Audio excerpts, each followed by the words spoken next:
Welcome back to Prasanna சமையலறை. இன்றைக்கி நம்ம செய்ய போகிறது மீன் குழம்பு. அதுக்கு தேவையான பொருள் பார்த்திங்கன்னா, ஒரு பெரிய லெமன் சைஸ் அளவு புளி. இந்த புளியை நான் ஊற வச்சு புளிச்சாறு எடுத்து வச்சுருக்கேன். கருவேப்பிலை, பூண்டு, சின்ன வெங்காயம், நல்லெண்ணெய், சின்ன வெங்காயம் ஸ்லைஸ் பண்ணது, உப்பு, மஞ்சத்தூள், மிளகாத்தூள், அப்புறம் ஃபைனலாக அதில் ஒரு பொடி போடுவோம். அந்த பொடிக்கு மிளகு, கடுகு, சீரகம், வெந்தயம், கருவேப்பிலை இதை ஃபுல்லாக ட்ரை ரோஸ்ட் பண்ணிவிட்டு நம்ம கடைசியாக பவுட்ரு பண்ணி லாஸ்ட்டாக போடுவோம் அதை. அப்புறம் அரைக்கிறதுக்கு தக்காளி, சின்ன வெங்காயம். இன்றைக்கி செய்ய போகிற மீன் குழம்புக்கு நான் எடுத்திருக்க மீன் பார்த்திங்கன்னா காரப்பொடி மீன். அடுப்பில் மண் சட்டி வச்சாச்சு. எந்த ஒரு மீன் குழம்பு வைக்கிறதா இருந்தாலும் மண் சட்டியில் வைங்க, இந்த டேஸ்ட்டு சூப்பராக இருக்கும். இப்போ ஃபஸ்ட்டு ட்ரை ரோஸ்ட் பண்ணிக்கலாம். மிளகு, கடுகு, சீரகம், வெந்தயம், கருவேப்பிலை இது எல்லாத்தையும் ட்ரை ரோஸ்ட் பண்ணி எடுத்துக்கலாம். இப்போ இது நல்லா பொன்னிறமாக வறுத்துச்சு. இதை ஒரு பிளேட்டில் ட்ரான்ஸ்ஃபர் பண்ணி வச்சுக்கலாம்.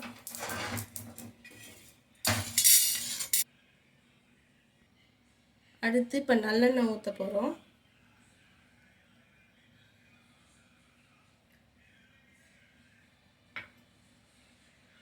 இப்போ எண்ணெய் நல்லா காஞ்சிருச்சு. தாளிப்பு வடகம் எடுத்து வச்சுருக்கேன். இப்போ இதை வச்சு தான் தாளிக்க போகிறோம். வடகம் போட்டு மீன் குழம்பு வைங்க, இன்னும் டேஸ்ட்டாக சூப்பராக வாசனையாக இருக்கும். நல்லா வாசமாக இருக்கும் வடகம் போடும்போது. நீங்கள் வடகம் இல்லைன்னா கடுகு, சீரகம், வெந்தயம் இதுவும் போட்டு நம்ம தாளிச்சிக்கலாம். என்கிட்ட இருக்குது நான் போடுறேன், இல்லைன்னா இப்படி போட்டுக்கோங்க.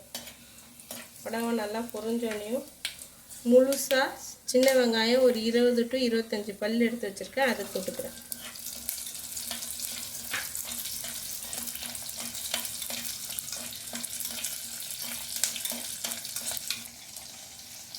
இந்த வெங்காயம் லைட்டாக வதங்கும் போதே ஒரு 15 to 20 பல் பூண்டு வச்சுருக்கேன். அந்த பூண்டையும் போட்டு நல்லா கோல்டன் ப்ரௌன் ஆகிற வரைக்கும்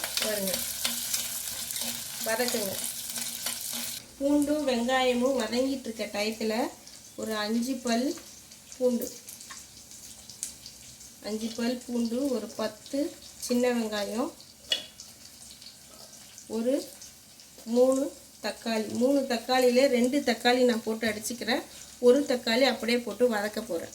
முழுசாக போட்ட வெங்காயமும் பூண்டும் முக்கால்வாசி வதங்கிடுச்சு. இப்போ ஸ்லைஸ் பண்ணி வச்சுருக்க வெங்காயத்தையும் போட்டு வதக்கிக்கலாம். இப்போ நம்ம போட்ட வெங்காயம் பூண்டு நல்லா வதங்கிடுச்சு. இப்போ கொஞ்சமாக கருவேப்பிலை, ஒரு தக்காளி எடுத்து வச்சுருந்தோம்ல அந்த தக்காளி இப்போ ஸ்லைஸ் பண்ணி போடுங்க. இந்த தக்காளி நல்லா கொலைய மசிஞ்சு வரணும்.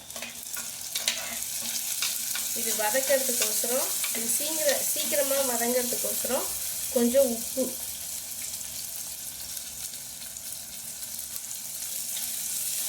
இப்போ நம்ம போட்ட தக்காளியும் நல்லா வதங்கிடுச்சு. நம்ம வெங்காயம் பேஸ்ட் பண்ணோம்ல அந்த பேஸ்ட்டை இப்போ போட்டு நல்லா வதக்கிக்கலாம்.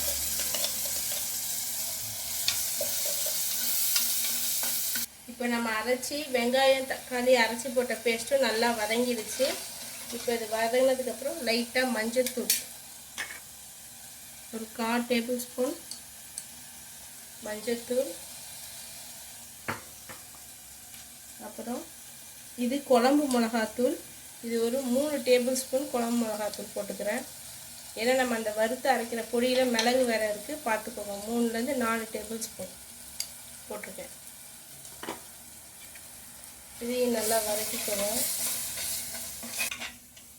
இப்போ நம்ம போட்ட மஞ்சத்தூள் மிளகாத்தூள்லாம் ஒரு நிமிஷம் எண்ணெயில் வதக்கிக்கிட்டு புளி கரைச்சல் நம்ம கரைச்சி வச்சுருக்கோம் பார்த்தீங்களா, அந்த புளி கரைச்சலை எடுத்து ஊற்றிக்கலாம்.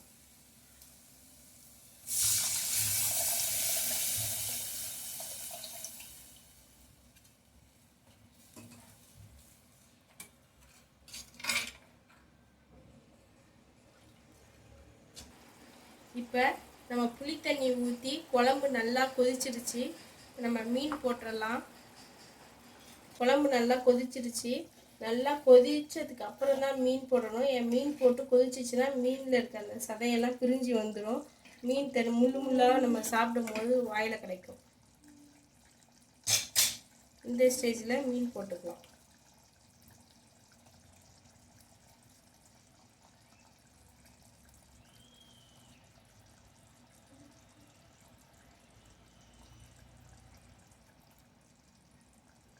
இப்போ மீன் போட்டதுக்கப்புறம் நம்ம கரண்டி எதுவும் போடக்கூடாது. இந்த மாதிரி லைட்டாக சட்டி எடுத்து இப்படி ஆட்டி ஆட்டி விட்டிங்கனாலே மீன் இதாகிடும், வெந்துடும். நீங்கள் கரண்டி போட்டிங்கன்னா மீன் எல்லாம் உடஞ்சிரும். இப்போ மீன் நல்லா வெந்துருச்சு. வெந்ததுக்கப்புறம் நம்ம ஃபஸ்ட்டு அரைச்சி வச்சுருந்தோம் பார்த்திங்களா, மிளகு, சீரகம், வெந்தயம், கருவேப்பிலெல்லாம் ட்ரை ரோஸ்ட் பண்ணி பொடி பண்ணிட்டு வரணும்னு சொன்ன பார்த்திங்களா, அந்த பொடியை இப்போ போட்டுக்கணும்.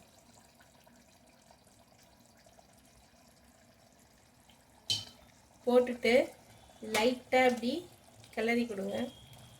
கரண்டி போட்டுறாதீங்க. இந்தமாரி லைட்டாக கற்பூனி வச்சு எடுத்து கிளறி கொடுங்க. லாஸ்ட்டாக கொஞ்சோண்டு கருவேப்பிலை போட்டுக்கோங்க.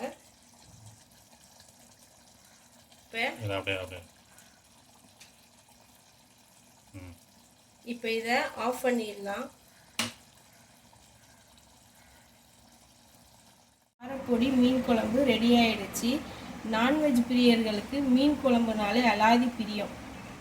இந்த மீன் குழம்பு இன்றைக்கி சாப்பிட்றத விட அடுத்த நாள் காலையில் இட்லிக்கும் பழைய சாத்துக்கும் தொட்டுட்டு சாப்பிட்டு பாருங்கள், செம்ம டேஸ்ட்டாக இருக்கும். நீங்கள் ஓவர் நைட் வைக்கிறதா இருந்தால் சட்டியிலேயே வச்சுருங்க, அது இன்னுமே நல்லாயிருக்கும்.